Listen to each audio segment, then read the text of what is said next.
Hello everyone and welcome to another Roaring Records tutorial. Today we're going to be talking about EQ basics, and I mean the basics. This is not in any way an explanation of how to get the right EQ for the right blah blah blah, you name it. This is just where is the EQ and how do I use it. So I have two different things here. One is kind of a MIDI based drum region. The other one is an audio based drum region. And I'm just going to show you where to find the EQ for both. It's actually a very similar place for both. So first of all, we can get rid of our sound library. This doesn't really apply to this. But we do need to make sure we can see our track inspector right here. This is hotkeyed with the I button on your typing keyboard, or you can use your mouse to click up here on the I, and that brings up this track inspector. And this area right here is your default area for equalization. And if you click on that area, it's going to bring in the plugin window for EQ. One thing I really like to do is always have this analyzer on, and I prefer it to be in post position just so I can see the effect that I've had on the actual sound. I'm going to solo my crystal drum pad and my microphone so that you can still hear me. And I am going to just play this right quick so that you can actually see where the actual frequencies are that this loop is hitting at.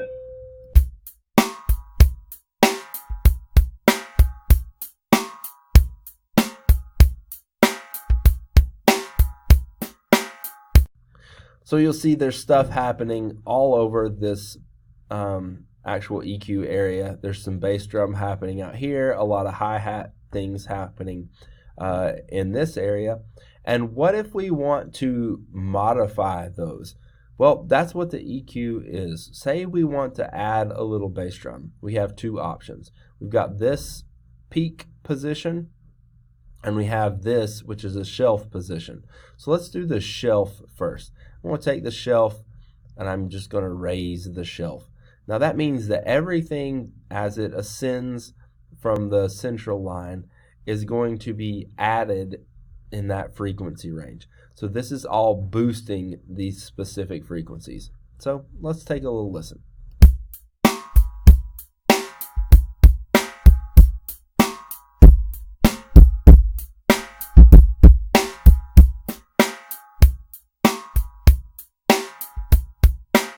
So hopefully you heard a difference as I raised and lowered that shelf. I think it's pretty clear. Now there are some dangers that you start clipping down here, which may have to be compensated for later.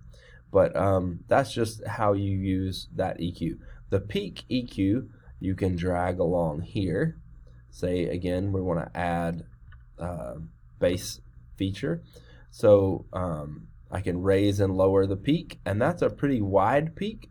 If I want to make the peak more narrow, I can adjust this bottom number of the yellow region at the bottom, and that is our Q factor, and it adjusts the width that your EQ dot is affecting. So we'll make it a little bit narrow and just see what happens as we adjust on this one.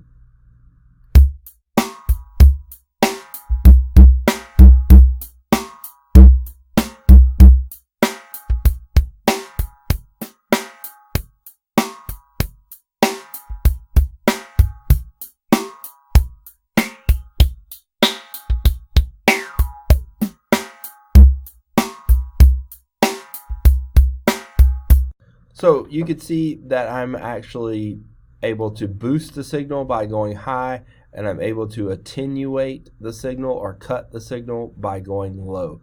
So as you use your EQ, it's all about your ears and getting this shape to be exactly right for filling out the sound the way you want it. Let's listen again.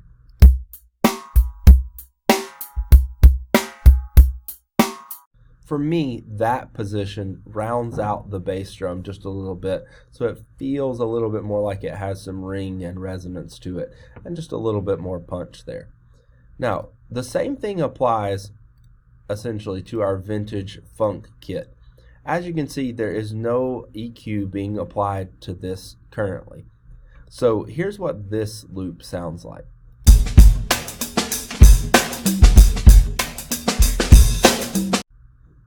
Pretty basic loop.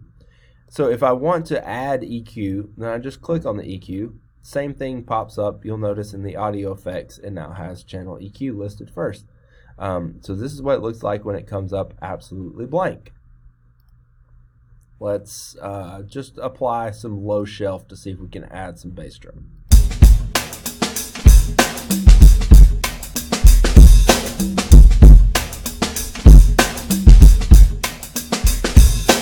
You probably noticed really quick that it started clipping. Again, that may be why you want to use this peak instead of the shelf.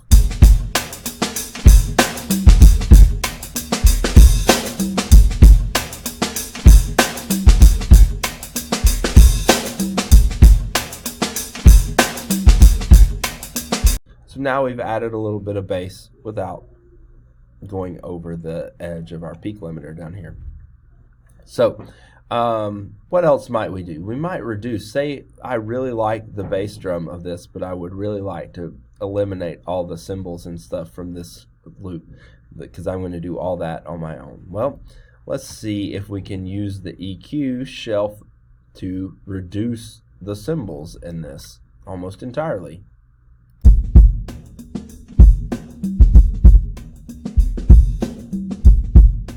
Now we've lost some of the edge of the kick drum, but we have the thump still available to us. So the shelf didn't really get rid of all of it. Maybe this little guy will. So what is this? Well, this is essentially your low pass filter actually. And as you have to turn him on each time. But when you click on it, now you have a magenta colored dot out here. And as you bring out the magenta colored dot, you'll notice that things get way more reduction to them along the way. And the closer to the line you get, it kind of changes the angle. You can change the dBs per octave that you reduce to get even more steepness out of the line. But this should essentially eliminate the cymbal sound from this track.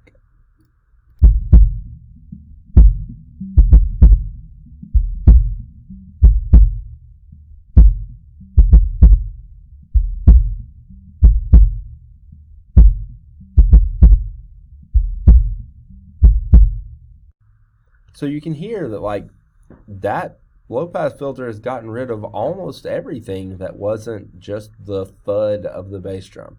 Now, is that necessarily the best route to go? I don't know. It depends on what you're going to use it for and how it's going to mix in your track. So it's all up to you. This is extreme equalizing for sure. So don't think you have to do that to every track.